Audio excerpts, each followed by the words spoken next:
30 tahun silam di jantung kota New York, sebuah momen bersejarah bagi bangsa Indonesia telah tercipta. 14 November 1995, Telkom Indonesia resmi melantai di New York Stock Exchange yang terdaftar di bursa saham paling bergengsi di dunia. Langkah berani itu bukan sekedar pencapaian finansial. Itu adalah simbol dari visi besar bangsa bahwa Indonesia siap berdiri sejajar di panggung global. Presiden Soeharto kala itu dalam sambutannya di Binagraha memberikan perhatian khusus kepada Telkom untuk fokus pada peningkatan pelayanan pos dan telekomunikasi. Bidang lain yang sudah tangani adalah bidang pos dan telekomunikasi. Kedua bidang ini pun harus terus kita bangun dan kita kembangkan. Peningkatan pelayanan dalam kedua bidang ini sangat diharapkan oleh masyarakat kita. Berbagai keluhan atas pelayanan pos dan telekomunikasi harus kita tanggapi secara positif.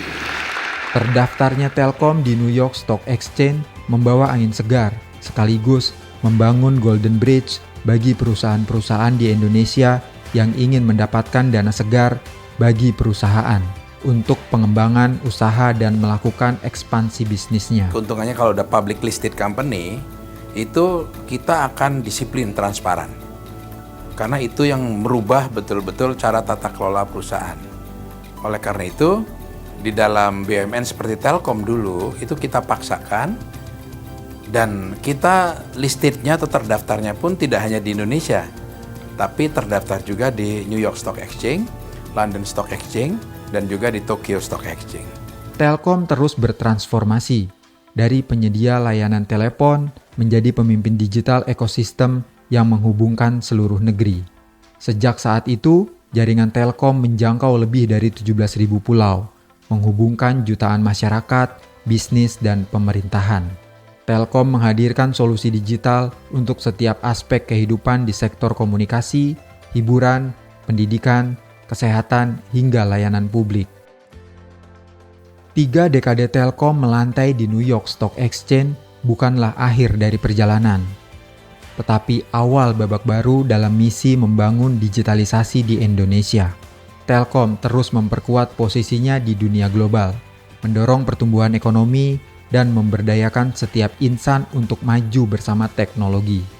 Doa dan harapan besar disampaikan oleh para pendahulu Telkom yang telah membangun fondasi IPO yang kuat untuk terus melanjutkan tongkat estafet kepada generasi muda Telkom saat ini, agar Telkom terus dapat bersaing, mengikuti perkembangan zaman, melakukan inovasi, dan memiliki integritas organisasi. Perjuangan untuk menjadikan Telkom go public itu bukan datang dengan sendirinya gitu.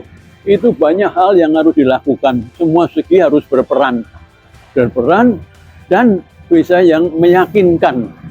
Pekerja harus bekerja yang bertanggung jawab. Itu semua dilakukan oleh semua pelaku-pelaku dari direksinya. Kita itu menjadi orang yang dipercaya gitu. Itu penting sekali karena apa? Kalau Anda kerja tanpa bisa dipercaya, itu akhirnya nanti yang terjadi itu nanti penggunaan penyelewengan dan ini.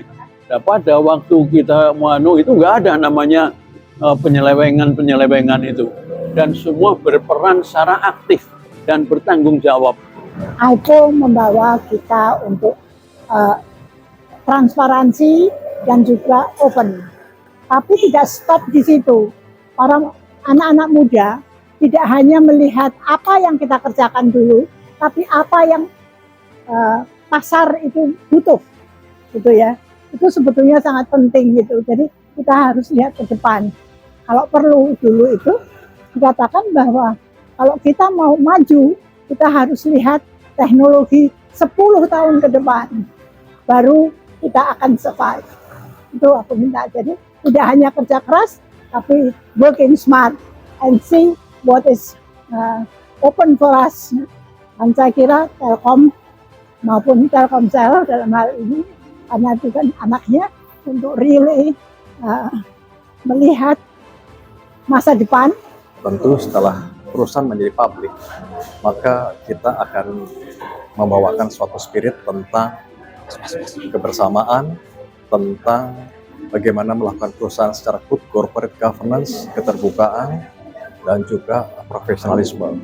Karena kita semua dikendalikan oleh berbagai pihak, baik publik, investor, atau siapapun yang kita memang buka semuanya itu. Sekarang kita sudah IPO, kita sudah eksis di dalam industri keuangan, industri perbankan, industri telekomunikasi dan semuanya.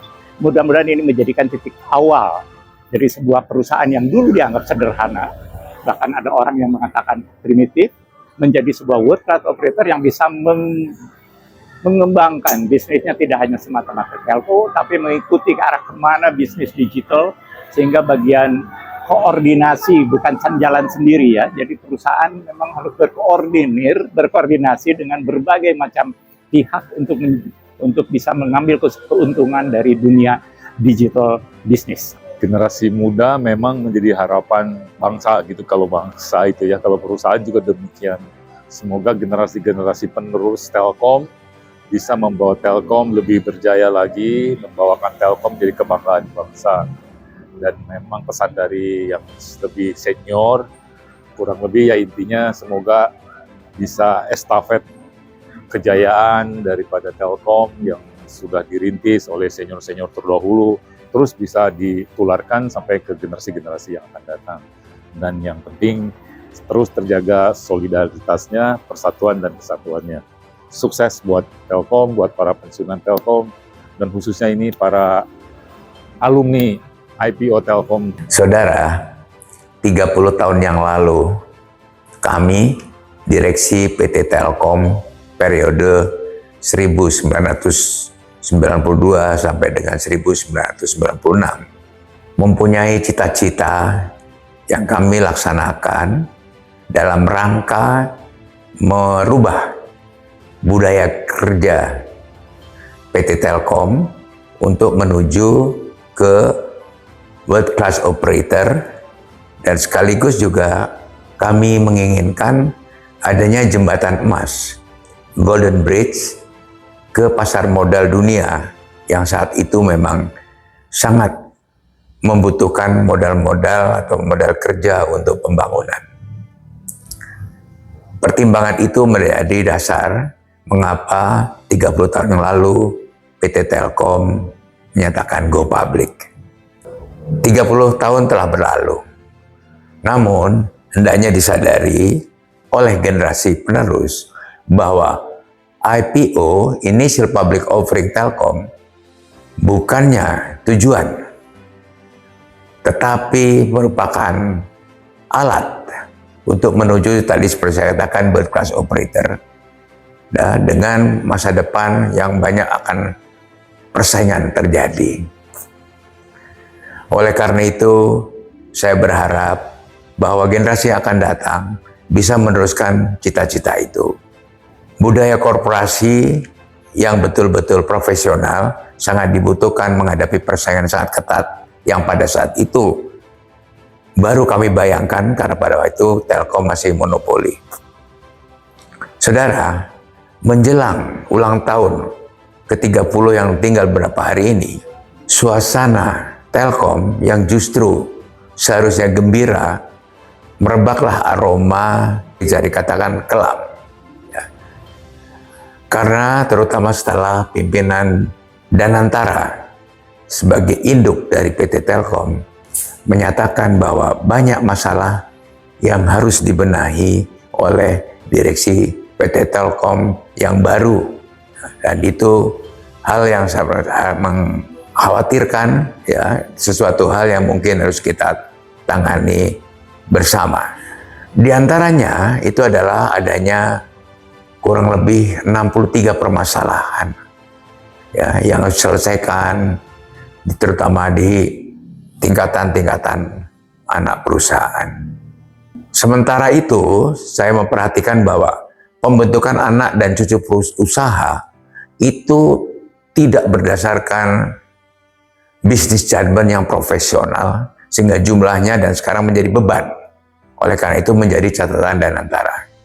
Di balik itu juga tersebar isu adanya wacana delisting dari New York Stock Exchange yang sebenarnya sudah muncul sejak awal tahun 2000-an hingga tahun 2020, terutama setelah diterapkannya Sarbanes-Oxley ya, atau Sarbok yang memang memaksa direksi untuk bekerja dengan baik, dan memang biaya yang untuk mencatat itu juga sesuatu hal yang sangat besar.